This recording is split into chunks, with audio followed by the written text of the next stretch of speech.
естествено най-откликващи бяха Емилин Павлов, който също е докторант от същата катедра, и нас поставяме от химическия факултет. И с тях започнахме организацията да се случва отново. Благодарим на Деканския съвет, които ни подкрепиха, дори ни взеха машина с горещи напитки. В тази връзка, не мисля, че е нужно да се казвам, но пазим залата ни чиста, защото са така добри да ни подкрепят. По същество за чая, той е съществувал от 2013 година до около 2020, като много се е изменила формата на случване на събитията. Започваме като срещи просто на докторанти в физическия факултет, обвързано с проект, който е вървял тук. Постепенно проектът е приключил, но това отворило възможност да се включат хора и извън Софийския университет. И в крайна сметка, след като нещо е пораснало, тръгнало да ходите боровете и накрая ходите за диалог. И идеята сега е да правим 3 срещи месечно. Първата седмица отпускаме, втората и третата сряда са посветени на физиката. За четвъртата каним чуждомочни хора да ни разкажат и те каквото намерят за интересно. Винаги се стремим презентациите да бъдат на ниво по-високо от обичайните в курсовете, бакалавърската и магистърската степен, дори да надхвърляме бакалавърски и магистърски защити. Като не е задължително темите да бъдат непременно от работата на докторанта в момента, може да бъде всичко, което впечатлява човек и иска да го сподели с останалите. В миналото, освен тези базови неща, към чая е имало и други дейности по-административни, било е в помощ на студентите, което първо предстои да открием как ще се случва сега, какво удачно да направим и в какъв вид и с възможностите, за което всякакви ваши впечатления, идеи могат да бъдат споделени с нас. Страницата ми в Facebook можете да намерите с Емилин Павлов в 29 и нас поставяме в 804 кабинет в химическия факултет. Това е, което мога да ви кажа за сега. Първо предстои да видим какво можем да направим, какво точно да се случи. За сега съм в Адета на Цен. Здравейте, аз съм Ценомир Ангелов и ректурно за първи път съм на докторантски чай и като зрител или въобще като присъстващ, че аз изобщо не знаех за какво се боря. Имах много малко опътване за това какво да ви представя, но за сметка на това съм докторант в Софийския университет и в катедра теоретична физика, популяризатор на науката съм, като дори имам канал в YouTube, където представям научни новини няколко пъти седмично, нарича се Quantum Astronaut. Иначе, ако някой не знае, завършил съм физика в НПМГ, после учих теоретична физика, квантово-космическа теоретична физика в физическия факултет, после теоретична и математическа физика в физическия факултет. Аз съм тук в квартала от много години. Но започнах докторантура през февруари тази година и тя е на тема гравитация. И аз определено не бих казал, че нивото на тази презентация е много над магистърска защита, защото в залата сме доста хора. Някои от вас знам като факт, че са учили ОТО, т.е. обща теория на относителността, някои сте го учили по-отдавна и поради тази причина определено ще има начало на презентацията, която ви припомня за какво иде реч и после какво точно правя аз и защо го правя. Какво е гравитация? Гравитацията е нещо, което е затормозило хората, било измислено през 17 век от Нютон. Преди това е имало много различни възможности, като например да се сменят електрическите кружки, като човек просто не бил ограничен от гравитацията. Това е било през 17 век електрическите кружки. Така, нещо, което хората се борят от древността още е да опишем как изобщо телата се движат. Повечето от вас сте физици, не знам дали сте забелязали, всичките ни дисциплини са свързани с това как нещо се движи.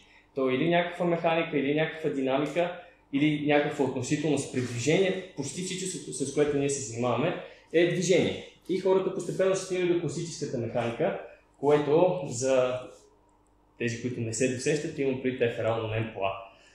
И след това, обаче, нашето научаване на света и какво се случва около нас е разширило и сме стигнали до извода, че има фундаментални константи в природата, нали, скоростта на светлината, константата на Планк за квантовата механика и гравитационната константа. за гравитацията.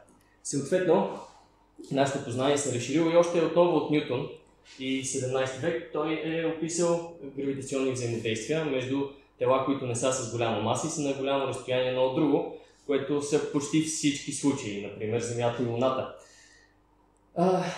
Впоследствие, през 20 век сме стигнали до квантовата механика и специалната теория от относителността. Като специалната теория от относителността описва движения, които са със скорост много по-близка до скоростта на светлината, т.е. от порядъка на десетки хиляди километри в секунда, а пък квантовата механика описва света на частиците и доста по-дребните неща. Така. Впоследствие тези теории сме се опитали да ги обединим и, например, специалната теория от относителността и гравитацията сме обединили в общата теория на относителността, което ще е основният фокус на днешната презентация, но за пълнота да кажем, че квантовата механика и специалната теория на относителността сме ги обединили в квантовата теория на полето и квантовата механика и нютоновата гравитация в квантова гравитация. Така. За съжаление, Наско не е тук да му кажа къде се намира физиката на последния електронен слой. Тя се намира към квантовата механика и квантовата теория на полето. Но, по принцип казваме, че имаме 4 взаимодействия. Това са гравитацията, силното ядрено взаимодействие, слабото ядрено взаимодействие и електромагнитните взаимодействия. Те са и тук в квантовата теория на полето. Квантова електродинамика и квантова хромодинамика са тези взаимодействия, които обикновено асоциираме с малките частици. Гравитацията и пространството, времето, геометрията са в общата теория на относителността. Като тези наши теории имат своите проблеми, които постепенно човечеството е решавало, като, например, класическата механика, като вземем предвид това, че скоростта на светлината е крайна и еднаква всички наблюдатели, стигаме до специалната теория на относителността, но тя в себе си не включва гравитация и хората спокойно си летят в която посока си искат. Това е проблем. Квантовата механика има проблема, че не може да опише, например, топлинни излъчвания, защото в квантовата механика не се появяват и изчезват частици. А пък нютоновата гравитация има проблем с това да описва орбити, като орбитата на Меркурий, която астрономите са наблюдавали, че постепенно се измества и се завърта. Тоест, оста, която се свързва перихелия и афелия, постепенно се завърта с времето. Тези неща са били необясними и затова сме стигнали до теориите, които виждаме на другите върхове на куба. Например, може би е почнал квантовата теория на полето. Благодарение на нея вече сме решили проблема с изчезващите и появяващите се частици, но е възникнал нов проблем. Той е, че когато имаме експеримент с два процепа, ние наблюдаваме имаме дифракционна решетка, наблюдаваме интерферентна картина и това е възможно само ако си представяме, че електроните минават през двата процепа едновременно. Но това повдига въпроса, те имат маса, накъде е насочено тяхното гравитационно поле, ако те са на две места едновременно. Това е проблем. Квантовата гравитация не е нещо, до което хората са стигнали естествено, за разлика от останалите, или поне математиците може да се стигнали естествено, но проблема с нея е, че е начин да стигнем до срещуположния връх. И в общи линии е нагласяване на теорията. Все едно една лепенка сме сложили и така се опитваме по този ръх да минем. И общата теория на относителността, за която ще говорим днес, има проблеми, че в нея се появяват сингулярности. Това, например, може да го видим в черна дупка, където имаме точка с безкрайна маса. И това е проблем. Това, което се стремим ние да обединим всичките тези теории и да стигнем до въпросчето. Не знаем какво има тук. Човечеството имало предположение като струнна теория, Loop Quantum Gravity, но за момента те остават непотвърдени, даже до някъде и неопровержими, защото нямаме експерименти, с които да разберем дали те са верни или не са точно верни.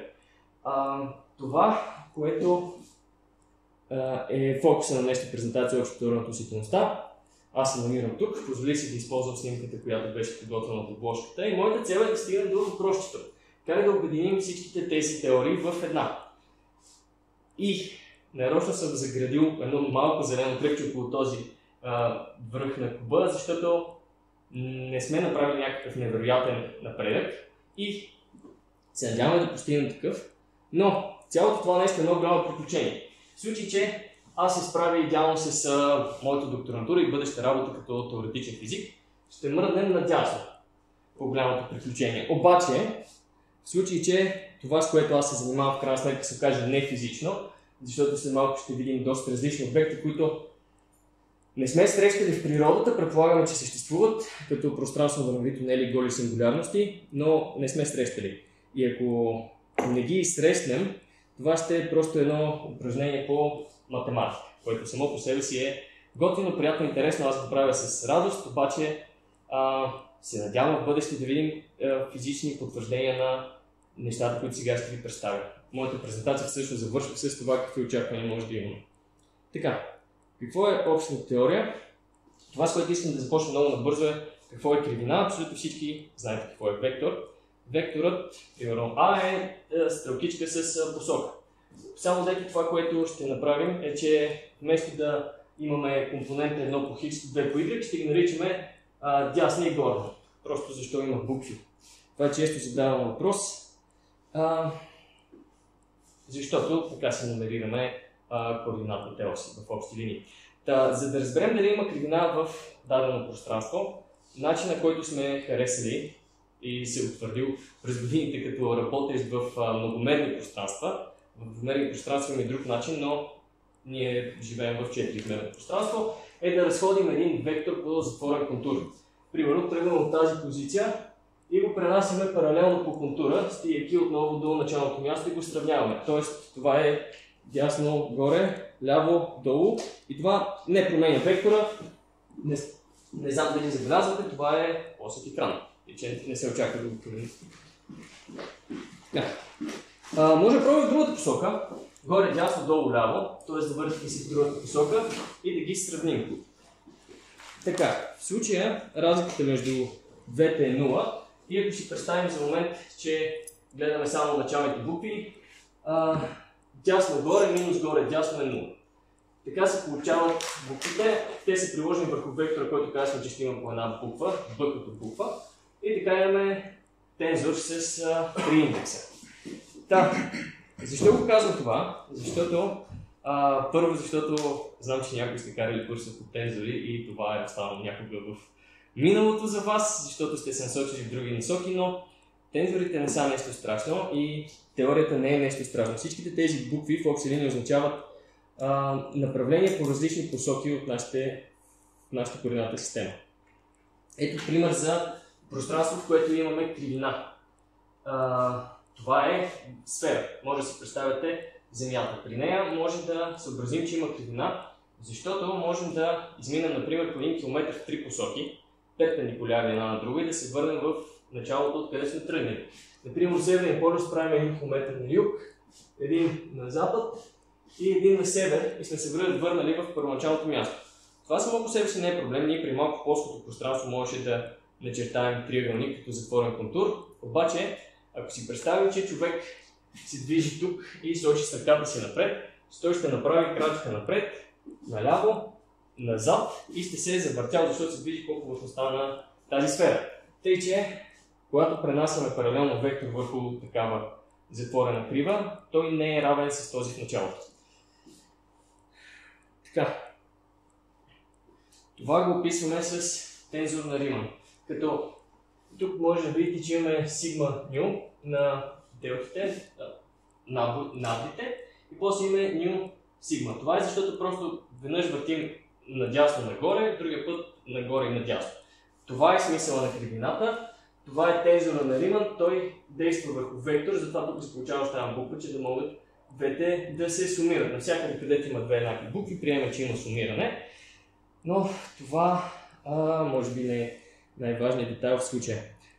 Искам да стигнем до това какво е метричен тензор, поне интуитивно, и ще изходим от там, че всички тук сте преминали 8 клас и какво ли още не. И знаете какво е Питагорова теорема? Според Питагоровата теорема, хипотенузата на един правоъгълен триъгълник на квадрат е равна на сумата от квадратите на катетите. Същото това нещо го правим в колкото и да е мерно пространство-време, като взимаме предвид, че може координатите да не са с един и същи мащаб, може да са в различни мерни единици, може да зависят от позицията и какво ли още не. И поради тази причина имаме метричен тензор. Метричният тензор ни показва, когато умножаваме катет със себе си или даже възможно да има и А по Б, какво да сложим отпред като множител. По-конкретен пример за това е метриката, която виждаме отдолу. Това е пространство-време на Шварцшилд. С други думи, той е диагонално, там нямаме А по Б, имаме време на квадрат, радиус на квадрат и ъгъл на квадрат. Като както може да видите, ъглите ги мерим в градуси или в радиани, тъй че поначало не може да събираме радиани на квадрат с метри на квадрат. Затова тук има метрични коефициенти. Например, G, ако тук вместо μ беше ъгъл, ще да е R квадрат. Тъй че това представлява метричен тензор, той ни показва как да имаме скаларно умножение на вектори, което най-популярният пример е Питагоровата теорема за това. Също така, независимо от ориентацията, независимо как не е изкривено пространство-времето, всички наблюдатели трябва да виждат едно и също нещо. И поради тази причина, тази теорема си я представя обикновено за правоъгълни триъгълници, даже някакви хора ги карат да ги рисуват успоредни на страните на листа. Но, независимо колко е изкривено, ако използваме метричен тензор, можем да намираме площ, включително. Така. Намирането на площи значи, че от два вектора ние получаваме число. Тоест метричният тензор ни изяжда индексите на двата вектора. Тоест вектора е като списък от числа на първо, второ, трето място. Аз ги бях отбелязал с букви. Метричният тензор изяжда буквите. Така се каже. Той самият има две. Ако изяде тези две, от тензора на комбината, който бях при малко на Риман, може да получим тензор на Ричи. Ако направим още веднъж, може да получим скалар на Ричи. И може би това да кажа първо. Това са уравненията на Айнщайн-Хилберт, те стоят в основата на общата теория на относителността. Те ни показват връзката между кривината, която е дясната страна, видяхте това преди малко, и лявата страна, която показва как е разпределена материята, енергията, импулса в пространството. Като 8π, G и C на четвърта са фундаментални константи на природата, които видяхме по-рано. Тензора на енергията и импулса, отново е тензор, т.е. отново има две букви. За програмистите от вас може да се го представите като двумерен масив. Той показва какво се намира в пространството, защото общата теория на относителността в крайна сметка показва как съдържащото се в пространството изкривява самото пространство-време, а пък от друга страна изкривяването на пространство-времето ни показва каква е еволюцията и какво се случва с съдържанието, което е в пространство-времето. Ето тук може да видим неговите компоненти. Имаме плътност на енергията, имаме плътност на импулса, имаме натрисни стресове, имаме и по диагонала налягане. Това е начин, по който ние описваме природата и Айнщайн, Хилберт, Гросман, работата на всички тези теоретични математически физици е довела до това уравнение, което сме тествали много пъти и в много ситуации се е оказало, че е валидно и дава много добри резултати. Ако все пак тензорите с букви не са вашето любимо нещо, важно нещо в общата теория на относителността е, че имаме принцип за ковариантност. Тоест, независимо от наблюдателите в каква ситуация са, в какво е изкривено пространство, време, в какви координати, какво мерят, на къде са завъртени, физиката не зависи от координатите. Това е нещо, координатите са нещо, което ние сме въвели, физиката не зависи от тях. Тъй, че това уравнение трябва да е изпълнено записано по този начин с тензорна нотация, наместо вектори с стрелкички, шапки за тензори, и трябва да бъде изпълнено независимо от това кой наблюдава и какво се случва. Като съответно всеки наблюдател по-отделно може да се замени с неговите си координати и да смята в неговия координатен базис, но уравнението трябва да е валидно за всички. Това е един от основните постулати на теорията. Добре. Човечеството е изпитвало само слаба гравитация. Всичките тези неща много изненадващо са били доказани, по-скоро въведени чрез фундаментални математични съображения, като например свързани с дивергенции на тензори. Но това, което е важно, е, че човечеството е изпитвало само слаба гравитация. Обаче сме наблюдавали по-силна гравитация. Нея сме я предположили най-напред, още 1919 или 20, мисля, че Шварцшилд е намерил решение на уравнението, което видяхме преди малко. Това е метриката на Шварцшилд, която чудесно описва гравитацията в Слънчевата система, обаче при нея става малко странно, че се появяват и такива възможности за обекти, които изкривяват пространство-времето до такава степен, че то сякаш пътва безкрайно много надолу. Надолу, интуитивно надолу, няма вселенска посока надолу. Тъй, че това са черните дупки. И около черните дупки има една известна мистика, която се надявам сега да развенчая. И това са, може би, тези три неща, които съм отбелязал тук. Innermost Stable Circular Orbit е най-вътрешната орбита към центъра на обекта, или отдалече към обекта, на която материя може да се задържи в орбита. Тук вече не сме в Нютоновата гравитация, тъй че не може да има безкрайно близки орбити. Най-малко, защото безкрайно близка орбита изисква много висока скорост, а пък има ограничение за скоростта. И това зеленото кръгче е пространството, под което, ако влезете и сте материя, не може да поддържате орбита. И освен ако нямате някакви много мощни двигатели, с които да се спасите, влезете ли отдолу, в общи линии продължавате да падате надолу. Аз, когато бях малък, си мислех, че черните дупки засмукват всичко и до ден днешен, когато се налага пред публика да коментирам черни дупки, се оказа, че много хора са останали с това впечатление, че засмуква всичко около тях завинаги. Това не е ситуацията. Няма стабилни орбити по-навътре от зеленото отбелязано, но не е вярно, че засмукват всичко. Но, действително, гравитацията е доста силна и по-надолу към самата черна дупка имаме част от пространството, в която дори светлината може да се движи в орбита. И това наричаме фотонна сфера за сферично-симетрични черни дупки, като тази на Шварцшилд, които изглеждат еднакво всички страни. Съответно и областта, където фотоните могат да се въртят в орбита, изглежда еднакво всички страни, съответно е сфера. Върху тази сфера фотоните, самата светлина може да се движи в орбита около обекта и ако слезем по-надолу и от нея, достигаме хоризонта на събитията.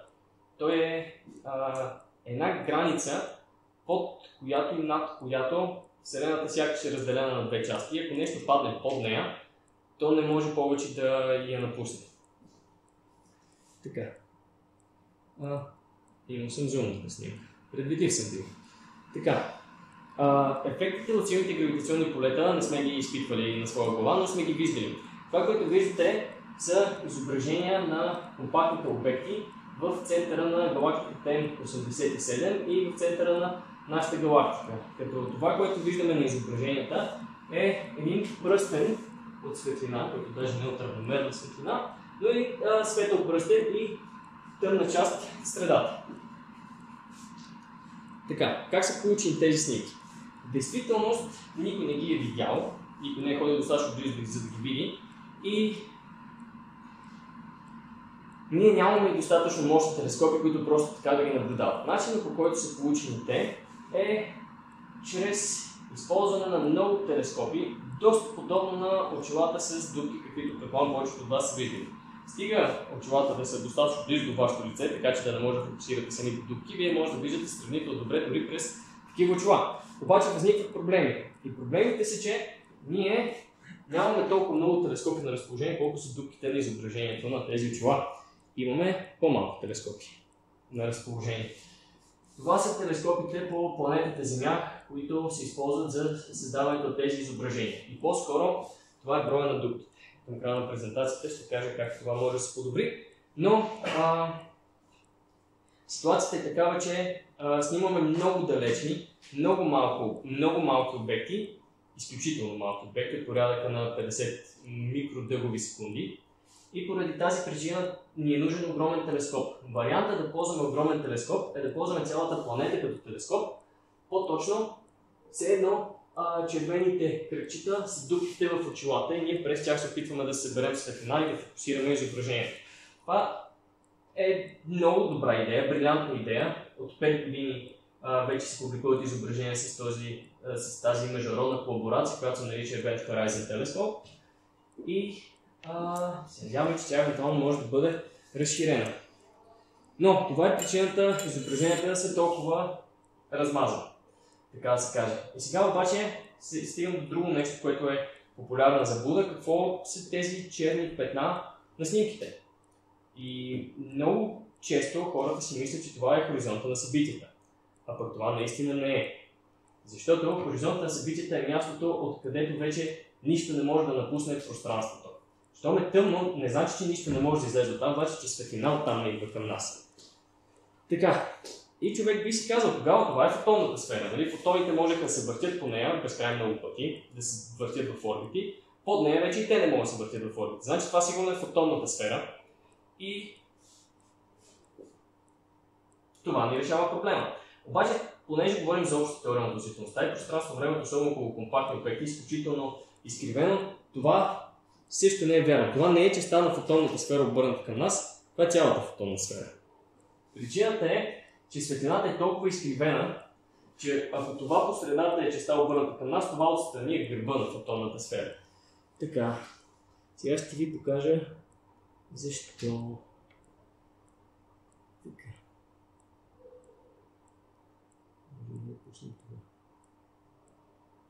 Окей. Ето, ако имаме успореден сноп светлина, който идва от безкрайно далеч от дясно, приближаваш се към обекта, може да видим какво се случва с него. Това е светлина, която се изкривява заради гравитацията. Имаме хоризонта на събитията тук, под който вече нищо не може да мине. Имаме така, технически проблем. Също може би така.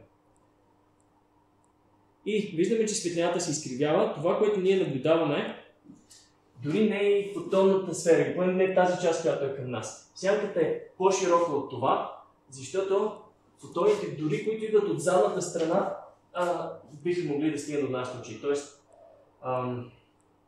ние си представяме, че е сянка, защото там липсва светлина. Но имаме обратимост в физиката, или поне в по-голяма част от физиката. Ако опуснем светлина в обратната посока, тя ще падне върху обект. Тъй, че дори да пуснете светлина, защото казвам, горе много долу. Дори да пуснете светлина лъч, който да мине от тук, ако можеше да продължи направо, нямаше да мине дори през фотонната сфера и ще се продължи. Тоест, вие даже би трябвало да може да виждате светли, които са отзад. Но това не е ситуацията, защото ако пуснете лъч от тук, той е с такъв момент на импулса, че влиза навътре. Тъй, че даже виждаме гърба на фотонната сфера. Така. Какво им предвид да ги пусна в обратна посока? Аз го ревърснах това видео. Това видео по-скоро е от повърхността на хоризонта на събитията тръгват фотони, които да се изправят и да станат успоредно с лъчи надясно. Това е интерпретацията на обърнатото видео. Ето как би изглеждало, но обратно също. Това е това, което виждаме, това е това, което можем да наблюдаваме и имаме всичко на всичко два обекта, които можем да наблюдаваме така. Това също е съществен проблем. Нашата цел е обаче да определим какво изобщо виждаме на тези изображения. Защото няма, че се скрие като преди малко. Защото това е всичко, което можем ние да наблюдаваме. Черни дупки, противно на мнението на някои конспиратори, не се създават никъде по Земята и ние нямаме никакъв контакт с силни гравитационни полета, за да може да ги следваме отблизо. Може само да ги наблюдаваме отдалече.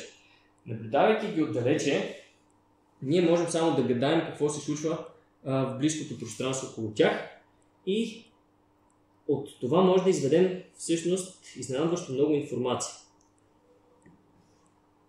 Така. И това е моята работа. Това, което виждаме на двете изображения, са два обекта с фотонна сфера. Доста сме сигурни, че са черни дупки. Почти сигурни сме, че са черни дупки, но могат ли да са нещо друго различно от това да са черни дупки?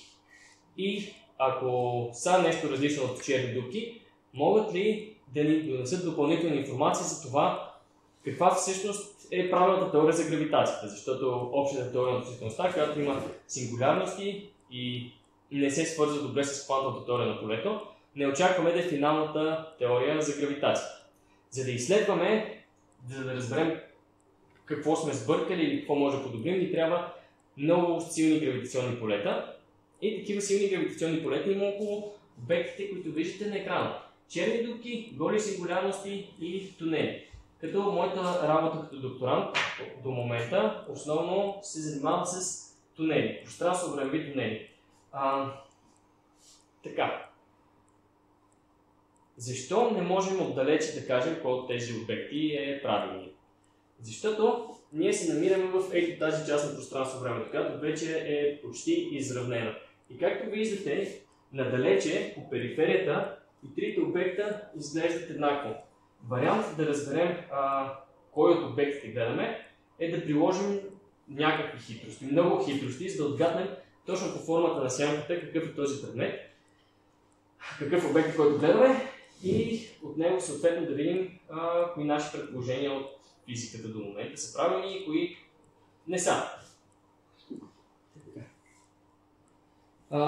Причината в промото да беше споменат филма Интерстелър беше, че това е филм, в който хората запомнят с това, че има изображение на черна дупка.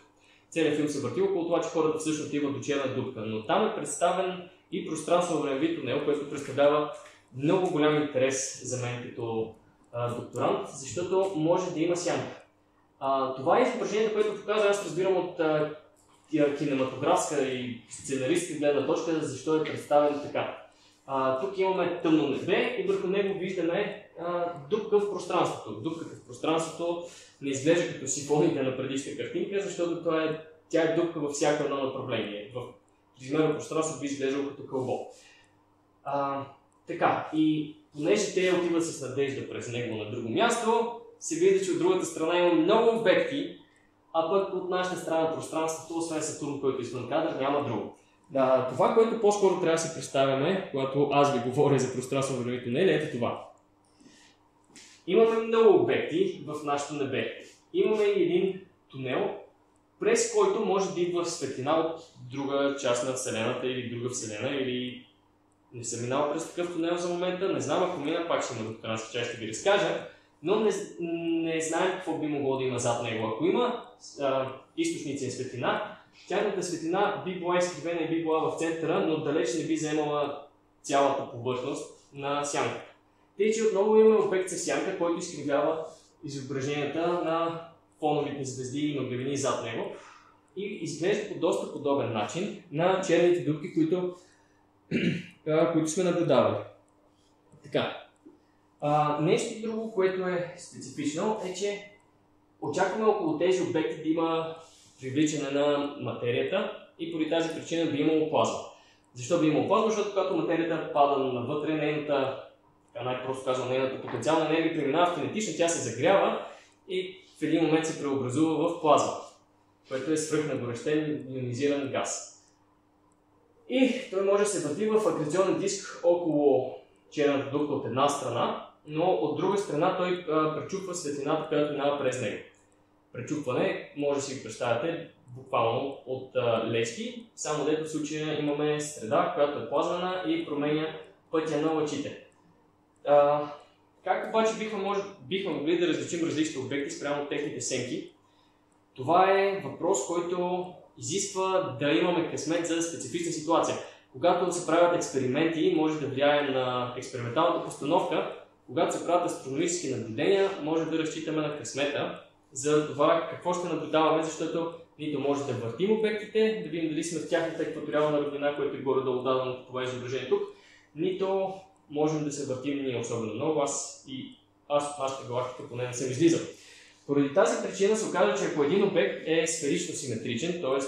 еднакъв от всички страни, откъдето и да го гледаме, той ще изглежда кръгъл, защото е сферично симетричен.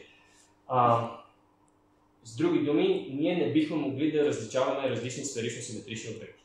Нужно е да сме в ситуация, в която поне малко се различават от това да са еднакви от всички страни, които ги гледаме, за да има шанс да ги различим. За щастие, въртенето променя сенките, а това да не се въртят е много специфично състояние. Много рядко в Вселената има нещо, което да е идеално застопорено, което да не се върти. Поради тази причина очакваме, че в общи линии всички черни дупки, всички компактни обекти имат някакъв момент на импулса, макар че отдалече много трудно да бъде оценен какъв е той, очакваме, че не е нулев.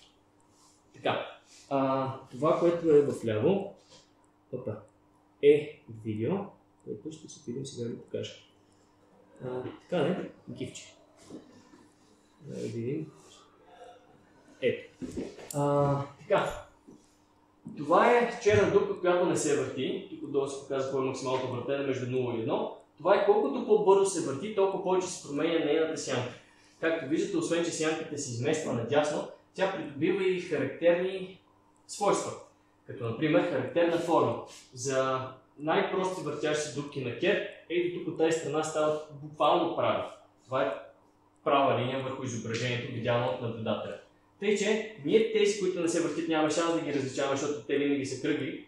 Обаче, тези, които се въртят, се изкривяват на страни, защото, най-просто казано, вличат пространство времето с въртенето си.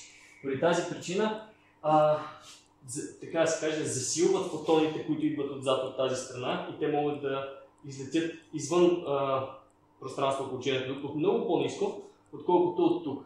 Тук като се въртят наобратно, черната дупка ги завърта на другата страна и там е по-трудно да се напусне пространство около нея. И поради тази причина сенките не са симетрични от двете страни. Това ни дава надежда. Това обаче е специфично, защото отново имаме осова симетрия. Аксиално симетрични тези обекти, те се въртят, но гледани отгоре, все едно гледаме пумпа отгоре, те отново са кръгли, защото гледаме по остана симетрия, са симетрични. Тъй, че има и сега и особеността, че трябва да се надяваме ние да ги гледаме отстрани. Не е нужно да сме перфектно в екваториалната равнина, но е нужно да ги гледаме отстрани, за да можем да ги различаваме. И постепенно нещата стават все по-специфични. Така. Ето тук виждаме сега какво е това надясното изображение. Това е черна дупка на кер, т.е. най-простия вариант на въртяща се черна дупка. Тя усуква пространство времето около себе, завъртайки се. И виждаме ето тук, че има права страна и това остава част от сянка. Така. Тук, в тази област, това не е част от сянката, просто там няма материя, която да разсвети. Но тук действително виждаме сянката черната дупка. Причината да има черта по средата е, защото това е акреционният диск, който е между нас и черната дупка. Разбира се, ако има черни дупки зад мен, вие ще виждате, няма да е черно някъде върху корема ми, където е обекта, тъй че просто това е светлина и от материята пред обекта. Така. Добре. Трябва да се върти, иначе кръго черно топче. Ако не се върти, кръго черно топче. И сега стигаме до изображения, които аз и моите колеги от групата сме създали за моята първа публикация като докторант. Тук, горе вляво, виждате такава въртяща се черна дупка на кер. Червените контури би трябвало да са ви познати като форма. Сините, зелените и черните, най-малките в средата, са отново сенки на черни дупки. Обаче, ако имаме плазма около тях, т.е. не са във вакуум, около тях има материя, която изкривява светлината. И поради тази причина сенките се променят, като колкото по-гъста е плазмата, така да се каже, колкото плътността на електроните в нея се повишава, толкова повече изкривява светлината. Като когато се повиши прекалено много плътността на електроните, сянката даже изчезва. Това означава, че ако вие черната част върху вашето небе изчезва. И ако има светлинни източници, вие няма да виждате изобщо такова черно петно, каквото се заснели с телескопа, защото светлината, поне в вашата равнина на наблюдение, не може да падне върху обект. Каквото и да правите, не може да вкарате светлината в черната дупка. Причината е, че дори да светите с лазерче право срещу нея, първо, че тя се върти и това би усукало светлината, и второ, материята кара светлината да се завърта около нея. Защото работи като една леща с променлив показател на пречупване, която далеч не е с обичайните форми, които сме свикнали в лекциите по оптика. Тъй, че светлината се върти около обектите и не достига до тях. И съответно, понеже има обратимост на лъчите, нищо не може светлина не може да излезе от вътрешността, която е около обекта навън, отново заради пречупването на светлината от плазмата. Тъй, че при високи плазмени честоти сянката изчезва. Въпросът е, може ли да различаваме обекти при междинни плазмени честоти, така да се каже. Между плазмените честоти, като казвам високи и ниски, ги сравняваме с диапазона от спектъра на светлината, в който наблюдаваме. Тъй, че радиовълни с различна честота си представите и спрямо честотата на радиовълните различни плътности на протоните, различни плътности на електроните могат да доведат до това сянката да изчезва или да има специфична форма. Така, тези трите са черни дупки на Кер, поставени в плазма с максимално въртене. Тоест въртят се колкото е възможно по-бързо.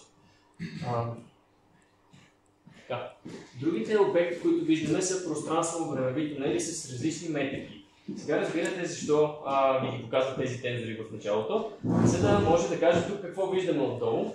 Отдолу виждаме отново скаларно умножение на вектори. Само дето имаме предвид много малки вектори, т.е.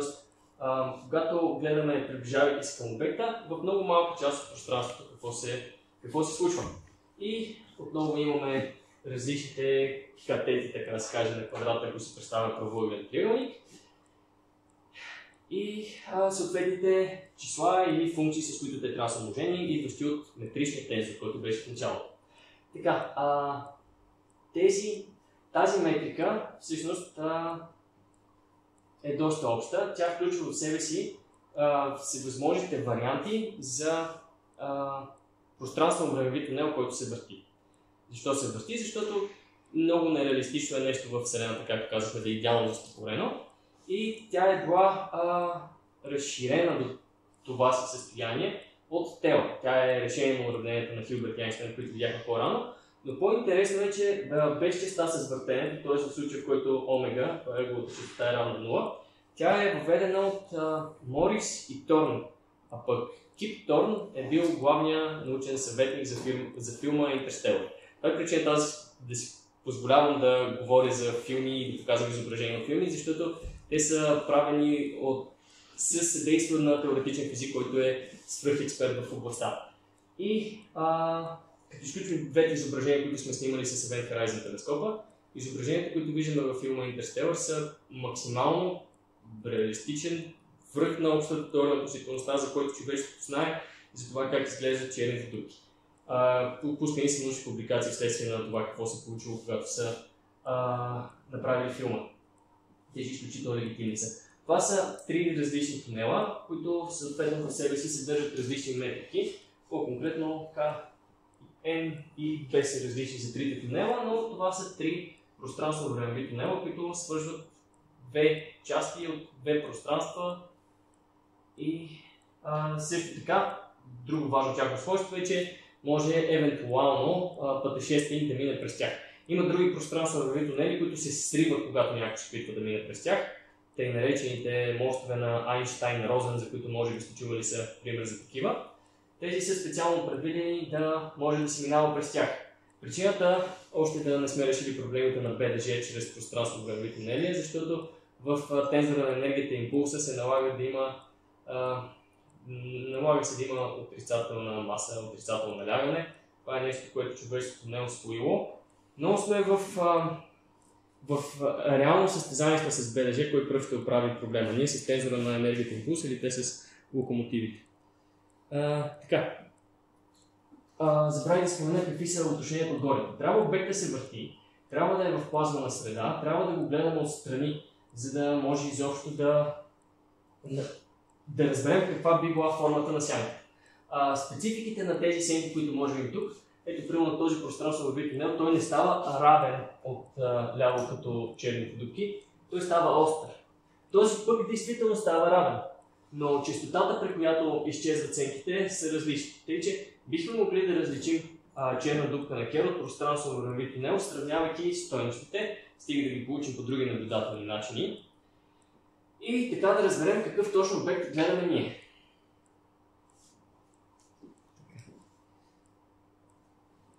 В тези изображения предполагаме, че наблюдателя не се движи, защото движението на наблюдателя води до наблюдателни аберации. Въпросът тук е, ние бързи ли сме? И за съжаление отговорът е не. В контекст на това, че докторантски чай може да се споделят докторантската мъка и тя е, че бяхме изпреварени с публикуването на тези резултати от друга група, която не публикува точно същото, но беше достатъчно близо, че ние да си кажем и изпреварихме. Тъй, че трябваше последствие да разширим статията, за да не ни увисне, защото някой ни изпревари. Това, което решихме да направим, да видим какви са аберационните ефекти върху сенките, ако наблюдателя се движи със скорост, сравнима с скоростта на светлината. Какво означава това? Аз, макар че се занимавам вече 8 месеца с моята докторантура, онзи ден се озовах в много необичайна ситуация, където аз чуих защо гърба ми е сух. Валеше дъжд, аз бързах към метрото и действително гърба ми остана сух. Цено съм носил раница и аз се изненадах. Едва после, замисляйки се какво ми се е случило, се усетих. И аберационните ефекти няма да навлизам в математиката за тях, по-скоро интуитивно. Ако си представите, че тичате през дъжд. Дъждът ще ви вали на предната страна на тялото. Гърбът ви ще остане сух. Това е до някъде подобно се случващото се с фотоните. Защото ако наблюдателят се движи много бързо, него му се струва, че фотоните, които стигат до неговите очи, идват от посоки, събрали се в посоката, в която той се движи. С други думи, дъжда вали вертикално, аз като се движа, ми се струва, че не вали от тази посока, от малко по-напред, защото не вали от предната страна. По същия начин, когато се движим в поле, в което има фотони, идващи от всевъзможните далечни фонови звезди, светлината от тях се събира в посоката, в която ние се движим. Тоест ние се движим напред и светлина, която идва от страни, ни се струва, че идва малко по-към центъра. Така, добавихме това. Или поне се опитахме да добавим това. Аз направих една невероятна грешка и сега ще ви покажа какво се състоеше тя. Да си споделям докторантските премежди.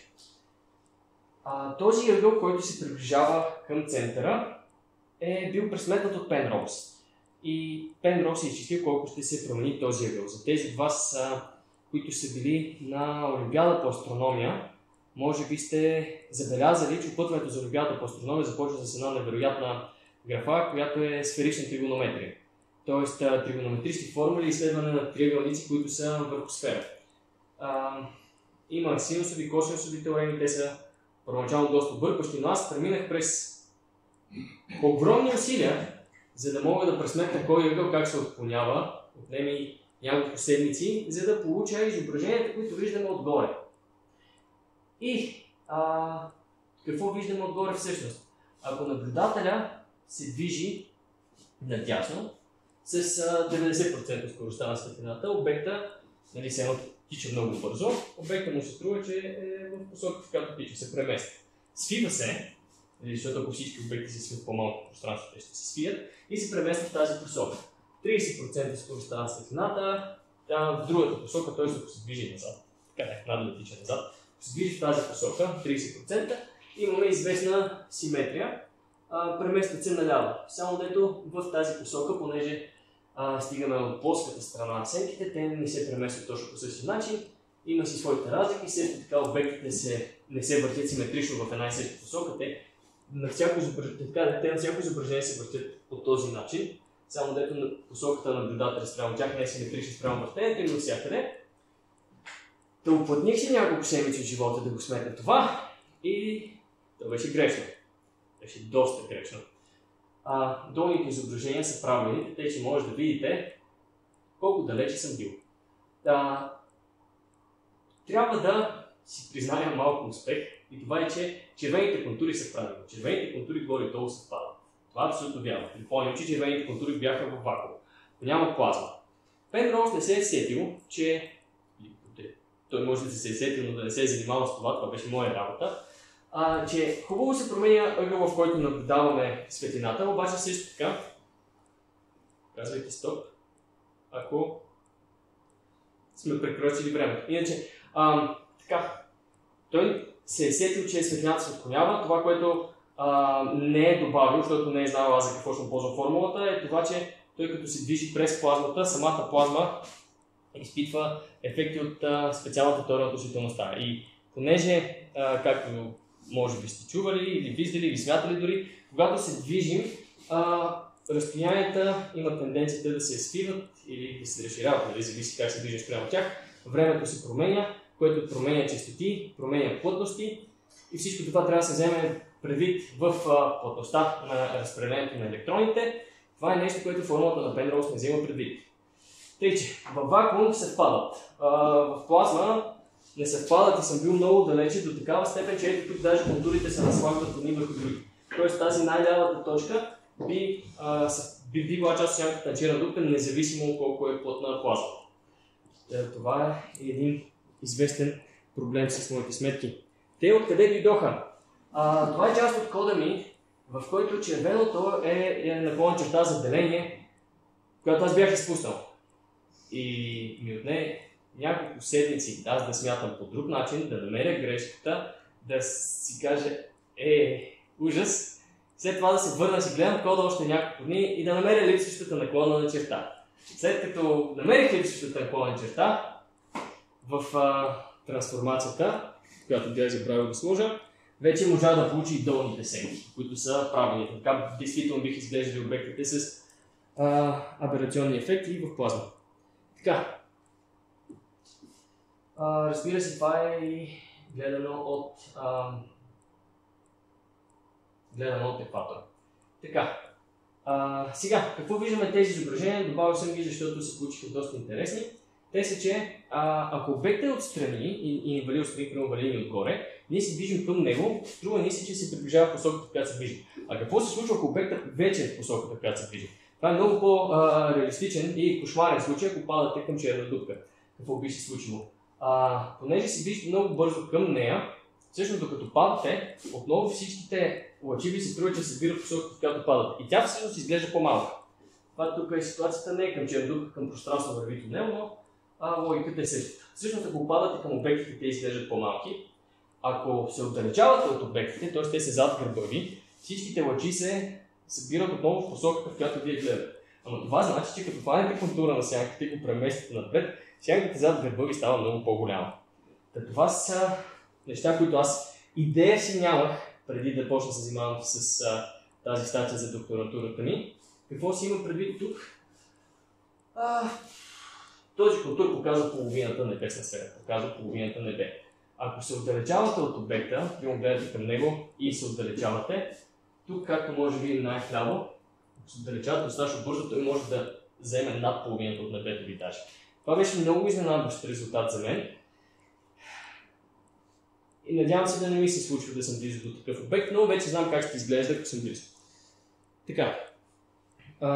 Това е това, което се занимавах аз в първите 8 месеца. Много накратко, сега какво ми предстои тук на седна, понеже с тази статия в общи линии сме готови. Около тези обекти, около компактните обекти в центровете на галактиките, понякога има джетове. Какво означава? Това е изхвърляне на материя в... не е точно посоката на геометрични полюси, по посоката на магнитните полюси по-скоро, но изхвърляне на материя в две посоки спрямо обекти. Това са много изображения с Event Horizon телескоп, с който бяха готините снимки на сенчестите обекти. Само дето той има ограничение от 50 микродългови секунди, както виждаме тук. Това са джетове от компактен обект, който е по-далече. Няма как да се различи неговата сянка, но може да се различи как изглежда джета в близкото пространство около обекта. Причината да може да се изхвърля материя от обекти с голяма гравитация, защото те също така имат и чудовищни магнитни полета. Така, по чудовище им преди спрямо земното. Действително ние тепърва навлизаме в това да изследваме какви са магнитните полета около обектите. Например, ако магнитното поле е най-ле по-слабо, то тогава плазмата, въртейки се около обекта, може да засмучи магнитното поле да се върти около обекта, т.е. да е тук е нарисувано като концентрични кръгове. Това е изображение от презентация на колаборацията Event Horizon Telescope. Понеже говорим за материя, която се движи с много високи скорости в магнитно поле, плазма с много високи скорости в магнитно поле, тя има синхротронно излъчване, то е перпендикулярно на магнитното поле. По принцип, върху него се натрупват и гравитационни ефекти. Първо, че светлината е поляризирана, да, но тя се движи през магнитно поле, което има Фарадеев ефект, а пък допълнително и гравитацията изкривява, тъй че е по-сложно, колкото е нарисувано на картинката, но е добра илюстрация. Ако магнитното поле е в кръгове около обекта, светлината тя е вълна, ще осцилира в перпендикулярно тях направление. Ние, гледайки върху нашия екран, ще виждаме светлината да е поляризирана радиално. От друга страна, ако магнитното поле е много силно, то няма да бъде засмукано от плазмата, то ще бъде радиално и тогава перпендикулярно поляризираната светлина ще образува концентрични кръгове върху нашия екран, т.е. в нашето наблюдение. Ето как изглежда М87, т.е. черната дупка, сенчести обект в центъра на галактиката М87 и в центъра на нашата галактика. Ето как изглеждат магнитните полета. Тъй, че можем с Event Horizon телескоп можем да различаваме поляризацията на светлината около тези обекти и въз основа на нея може да заключим какви са магнитните полета. Тоест, това е направлението, в което поляризира светлината.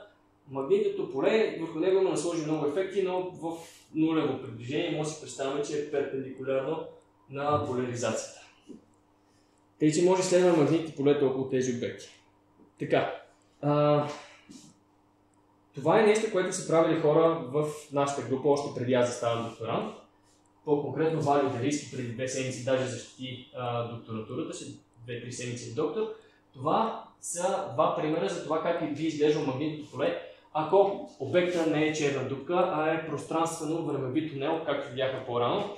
Виждаме при определено магнитно поле, в случая ако магнитното поле е вертикално спрямо екваториалната равнина, но това ви го показва просто като по-мотава, какво ще слушате на следващия докторантски чай, когато има резултати. Ето как изглеждат чертите. Цветовете са спрямо това какъв точно вида на пространствено-времевия тунел.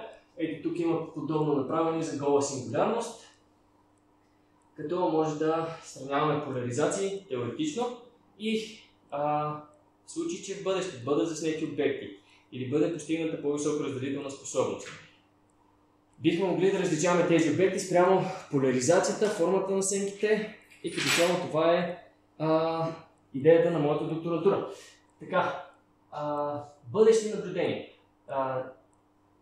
SGR-A, Sagittarius A звезда, е обект в центъра на нашата галактика. Той е на 4 милиона слънчеви маси като маса и на 8,2 килопарсика.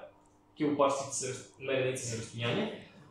Други две черни дупки, които може да се надяваме да наблюдаваме, ама не много, са тази в Омега Кентавър. Тя беше потвърдена съвсем скоро. Тя е много специфична това, че е с междинна маса, т.е. маса по-голяма от 30-40 пъти слънчевата маса и същевременно не няколко милиона. Това беше публикация в Nature преди няколко месеца. Наш познат на доста от вас, Николай Кочаров, е един от авторите на тази публикация. Те са заснели звезди в центъра на Омега Кентавър, звездния куп, които се движат доста бързо около обект, който не се вижда. И така са установили, че там има черна дупка с междинна слънчева маса. Не е десетки, не е милиони слънчеви маси, 8200. Но това е на 5,3 килопарсика, съответно 325 пъти по-малка. А тези изображения вече бяха размазани и 325 пъти по-малко. Обект е проблем. Най-близката голяма галактика до нас е Андромеда. Нейната черна дупка не знаем точно колко тежи. Може би тежи много повече от нашата. От порядъка на 100 милиона, зависи до коя агенция се допитате, дали до НАСА или до ЕСА. Но дори да е 100 милиона слънчеви маси, тя е 7 на 778 килопарсика от нас, вече 4 пъти по-малка. Нужни са телескопи, нужни са при това далечни телескопи. Ние видяхме, че телескопите бяха разположени по повърхността на Земята, трябва да са по-далече, за да може да обхващаме светлина, най-просто казва, от по-големи ъгли, за да наблюдаваме обектите в по-големи детайли. За бъдещето на далечните телескопи мога да кажа, че това е любимия на всички астрономи телескоп Джеймс Уеб.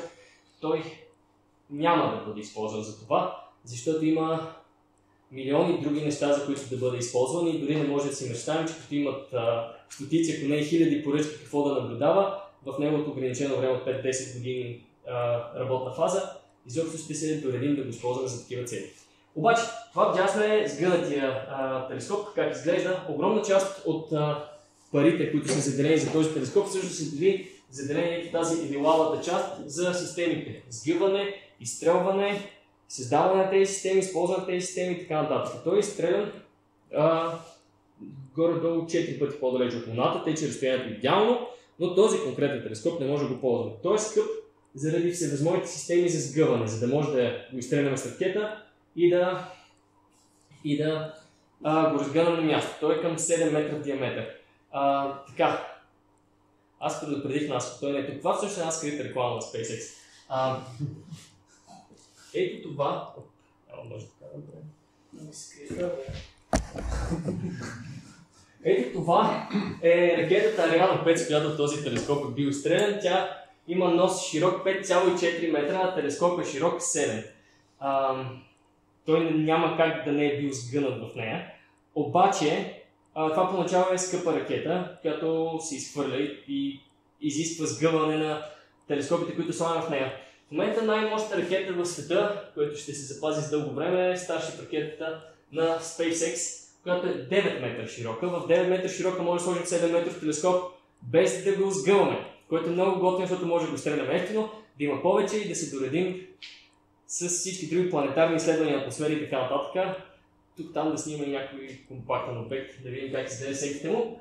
И това е изображение, което е на изстрелата на 10 дни. Преди 10 дни за първи път първата степен на ракетата беше хваната, за да може да се преизползва за многократна употреба, което драматично намалява цената и дава надежда на мен като теоретичен физик, че ще доживея резултатите от моята работа, бъдат потвърдени или отречени.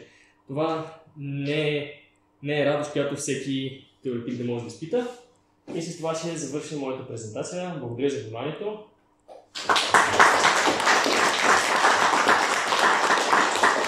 Всички тези неща ги има в много по-големи детайли в канала ми в YouTube Quantum Astronaut. Тъй че, може да ги видите там. Това видео също ще го има там.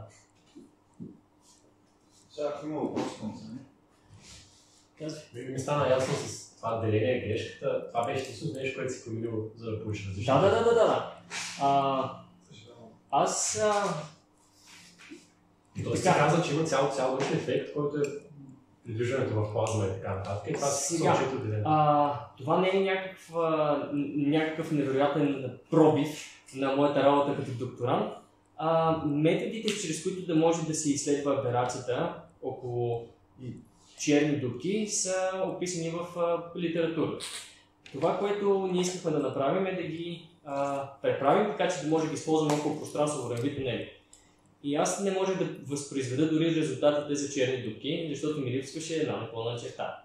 И понеже не я намерих, много време не я намерих, аз се отказах и тогава се опитвах вече с ъгъла на Пенроуз да го направя и за вакуум стана.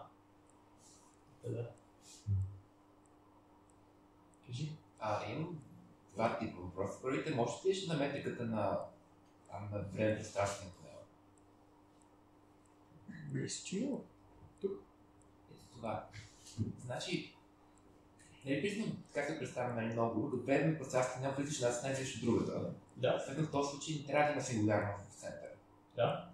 А в тази формула движение на сингулярност е равно 0 и тя е само координатна сингулярност. Мисля, че ако някаква координатна система липсва. Очаквай да питаш B е равно на какво има. Но добре, ти поначално не можеш да стигнеш до R е равно на 0, защото така изглежда профила отстрани. Ти не можеш да навлезеш в тази част от пространството, защото, така да се каже, R е равно на 0 е по средата. Там изобщо не е дефинирано пространство, то завира. Това, ако ти отговаря на въпроса, трябва... Някъде обаче мисля да наблюдателя да стига до R равно на 0, нали? Моля? Ако си човек, който влиза в тази дупка, нали? Той минава през R равно на 0, нали? Не минаваш. А как отиваш до другата страна? Ами стигаш до R равно на B, което е големината на гърбовината на обекта, т.е. ето тук. Най-близкото, което може да се приближиш до средата е ето тук.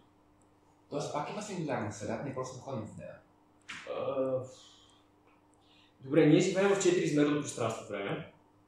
Това тук виждаш, че е снимано отстрани. Да. За да може да отстрани, това е не физично 5-измерно представяне на тунела. И действително в 4-измерното пространство време няма сингулярност, през която да преминеш. Морис, Торн и Тео специално са се погрижили функциите да няма себе си сингулярност, но в действителност причината ти изобщо си представяш, че можеш да застанеш по средата, да стигнеш до средата, е защото сме добавили едно пето пространство, за да можем да го визуализираме отстрани. По средата нищо не съществува. Това, което е тук, това не е истинско съществуващо пространство. Пространството е ето върху тази част. Ти, ако решиш да начертаеш един триъгълник, ти може да начертаеш триъгълник тук. Тук има пространство, което начертаеш. Може да начертаеш и ето тук даш. По средата няма нещо. Не съществува нищо в средата, на което ти да отидеш, че да стане проблем. Окей, това е тази чек, където ти може да стигнеш сигурност, да се пускаш и стигаш там. Ако съществува изобщо. Това, което там си има предвид, че твоето бъдеще непременно завършва в сингулярността. Няма действия, които ти да можеш да предприемеш, които да предотвратят това ти да отиваш към сингулярността, ако такава има. Втори въпрос беше... Аз съм три въпроса. Значи втори въпрос е тези двете дупки, в смисъл от двете страни. Има ли връзка между въртенето? Едната също скоро се движи за другата. Това е много добър въпрос. Бих казал да, защото това е един обект. Но, честно казано, при всички случаи от страната, от която наблюдава даден наблюдател, от тук може да се определи момента въртене. От тази страна също може да се определи момента въртене. Бих предположил, че са еднакви, защото един и същи обект. И един обект няма как да има два момента на въртене. Но дори някакси да имаше, би имало някакви приливни взаимодействия, които да го прехвърлят. Тъй, че не мисля, че е възможно да има два, но ако има два, поне интуитивно бих предположил, че ще се изравня. И последния въпрос, ако можем да покажа снимките там с сенките на черна дупка срещу черна дупка сравнен с там време пространствено. Това? Мисля, че да. Мисля, че... Може само не помня, кое е черна дупка и кое е време пространствено. Тези три са черната дупка, тези три тройки са три различни време пространствени tunела. Добре, ако те не срещат визуално доста подобни с наблюдение, може да различим сянка на черна дупка от такава на време пространствено? Ами, доста усилия бяха вложени мащабите да се падат. Ако обектите са с една и съща маса, то тогава мащабите им ще се впадат. Тъй, че може за този да кажем, че би бил по-малък от черната дупка. От една страна. От друга страна изисква се доста висока разделителна способност, за да може да се забележат някои по-конкретни неща. Като, например, тук, че се получава права страна, а тук имаш изпъкване. Между другото, това са три по-реалистични.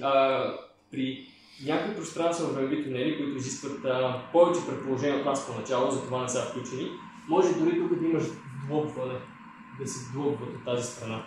Тъй, че с достатъчно висока разделителна способност, да, след 100 години, когато има повече телескопи, това е теоретична физика. А в момента тези наблюдението на M87 и там C4 са изключили някакви модели, дори сегашните наблюдения?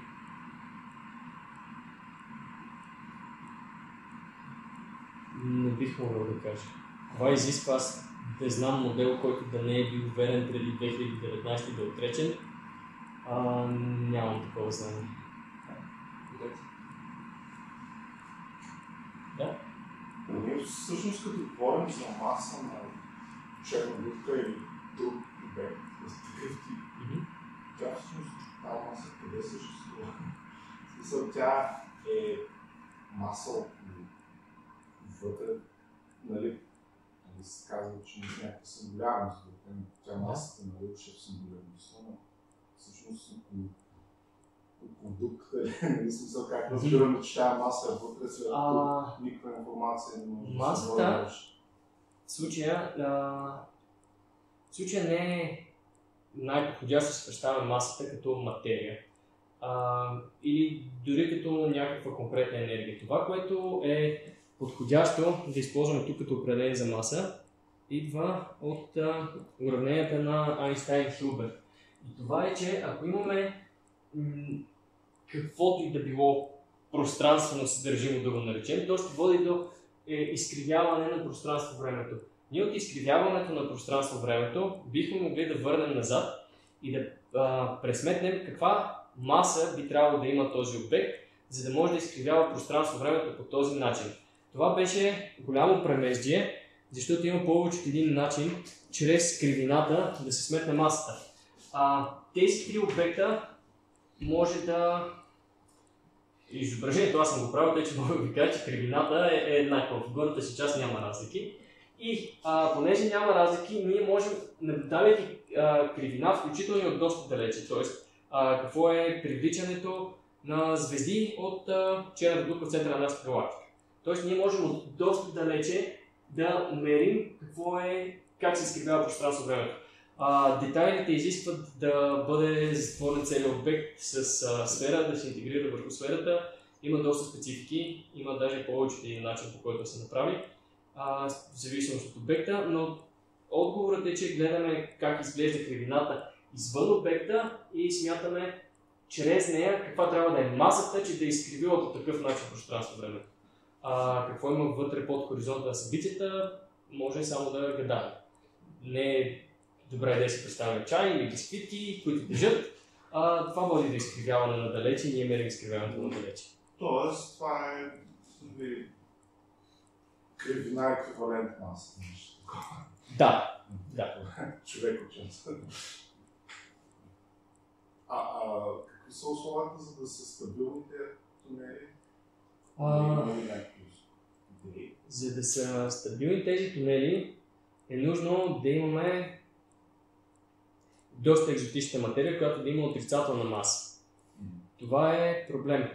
Тези тунели биха се свили и биха се затворили, биха колапсирали сами върху себе си и никой не би могъл да премине през тях, ако няма нещо, което да ги напъва наобратно, така да се каже. Тоест нещо с отрицателна маса, което да може да бъде разположено близо до гръбовината.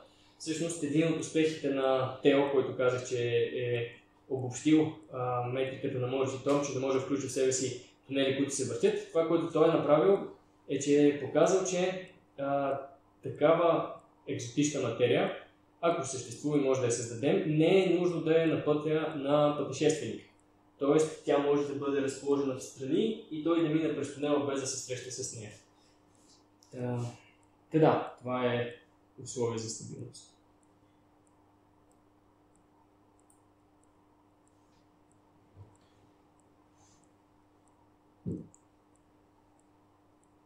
Окей, ако нямате въпроси... Няма въпрос, да благодарим на